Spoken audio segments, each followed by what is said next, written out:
রাসূল তোমায় ভালোবাসি,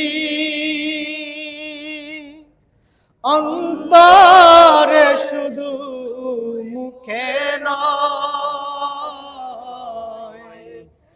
জান্নাতের আশায় নয় রাসূল, জাহান্নামকে ডরি না। পেয়ারা নবী হাবিব সাল্লাল্লাহু আলাইহি সাল্লাম আমাদের মাঝে, আমাদের পৃথিবীতে পবিত্র আগমন করেছেন।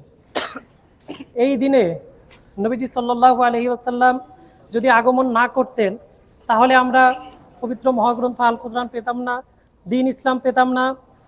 নবীজি সাল্লাল্লাহু আলাইহি ওয়াসাল্লামের ওসিলায় আমাদের সকল কিছুই আমরা পেয়েছি হুজুর পাক সাল্লাল্লাহু আলাইহি সাল্লামের ওসিলায়। আল্লাহ তাআলা বলেছেন পবিত্র কোরআনের মধ্যে, হে নবী, আপনি বলে দিন, যখন তোমাদের কাছে আল্লাহর পক্ষ থেকে, আল্লাহর নিকট হতে যখন তোমাদের কাছে কোনো রহমত অবতীর্ণ হয়, কোনো রহমত প্রেরণ হয়, তবে তোমরা সেই রহমতের শুকরিয়া আদায় করো। এবং একই পবিত্র কোরআনে আল্লাহ তাআলা সূরা আম্বিয়ার মধ্যে বলেছেন, ওয়ামা আরসালনাকা ইল্লা রাহমাতাল লিল আলামিন, অর্থাৎ হে নবী, আমি আপনাকে গোটা জগতের রহমত হিসেবে পাঠিয়েছি। সুতরাং আমাদের নবী গোটা জগতের রহমত হিসেবে আবির্ভূত হয়েছেন এবং রহমতের শুকরিয়া আদায় করার কথা পবিত্র কোরআনের মধ্যে উল্লেখ আছে। লিল আলামিন বলতে শুধুমাত্র আমাদের যে পৃথিবী তা কিন্তু বোঝায় না। লিল আলামিন বলতে পৃথিবীর সমগ্র বিশ্ব, তামাম জাহান, পৃথিবীর শুরু থেকে শেষ পর্যন্ত সমগ্র জাহানকে বোঝানো হয়। সুতরাং আমাদের নবী মোহাম্মদ মুস্তাফা আহমদ মুজতবা সাল্লাল্লাহু আলাইহি সাল্লাম ছিলেন গোটা পৃথিবীবাসীর জন্য, গোটা জগতের জন্য, বহুমাত্রিক জগতের জন্য তিনি রহমত ছিলেন।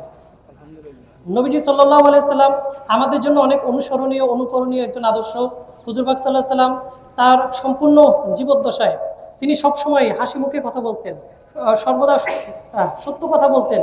গোটা জিন্দেগিতে তিনি কখনো একটি মিথ্যা কথা বলেননি, কখনো তার মুখ থেকে অন্যের আলোচনা বা সমালোচনা, পরনিন্দা তিনি কখনো করেননি। তিনি সবসময় আগে, যখন কারোর সাথে সাক্ষাৎ হতো, সবাইকে তিনি আগে সালাম দিতেন, সে ছোট হোক বড় হোক। এটা হচ্ছে নবীজি সাল্লাল্লাহু আলাইহি সাল্লামের আদর্শ। 12ই রবিউল আউয়াল প্রিয় নবী সাল্লাল্লাহু আলাইহি সাল্লামের শুভ আগমন তারিখ। 1400 বছর পূর্বে যখন পাক আরব নৃশংসতা, হত্যা, মারামারি, কাটাকাটি, হানাহানি, যখন আরব দেশ ছিল আইয়ামে জাহিলিয়াতের যুগ, যখন নারীদেরকে পণ্য হিসাবে ব্যবহার করত, যখন কোনো কন্যা সন্তান পৃথিবীতে জন্মগ্রহণ করত তাকে জীবিত কবর দিত, ওই অন্তিম মুহূর্তে আল্লাহ পাক আমাদের জন্য এক রহমত দান করেছেন। এই রহমত শুধু কোনো ব্যক্তিগত, কোনো জাত, গোষ্ঠী, বর্ণের নয়, সেই রহমত পুরা জাতির জন্য। সেই রহমত কোনো স্পেসিফিক কোনো দলের জন্য নয়। এই যুগে, এই অন্তিম মুহূর্তে আল্লাহ পাক আমাদের জন্য রহমত নাজিল করেছেন, সত্য এবং ন্যায়ের মাপকাঠি চেনার তৌফিক দিয়েছেন। রাসূল পাক সাল্লাল্লাহু আলাইহি সাল্লামের জীবন আদর্শ, ব্যক্তিগত জীবন আদর্শ, পারিবারিক জীবন আদর্শ, রাষ্ট্রীয় জীবন আদর্শ কোনো মুসলমান যদি নিজের জীবনে ধারণ করতে পারে, তাহলে সে সফল কাম হবে।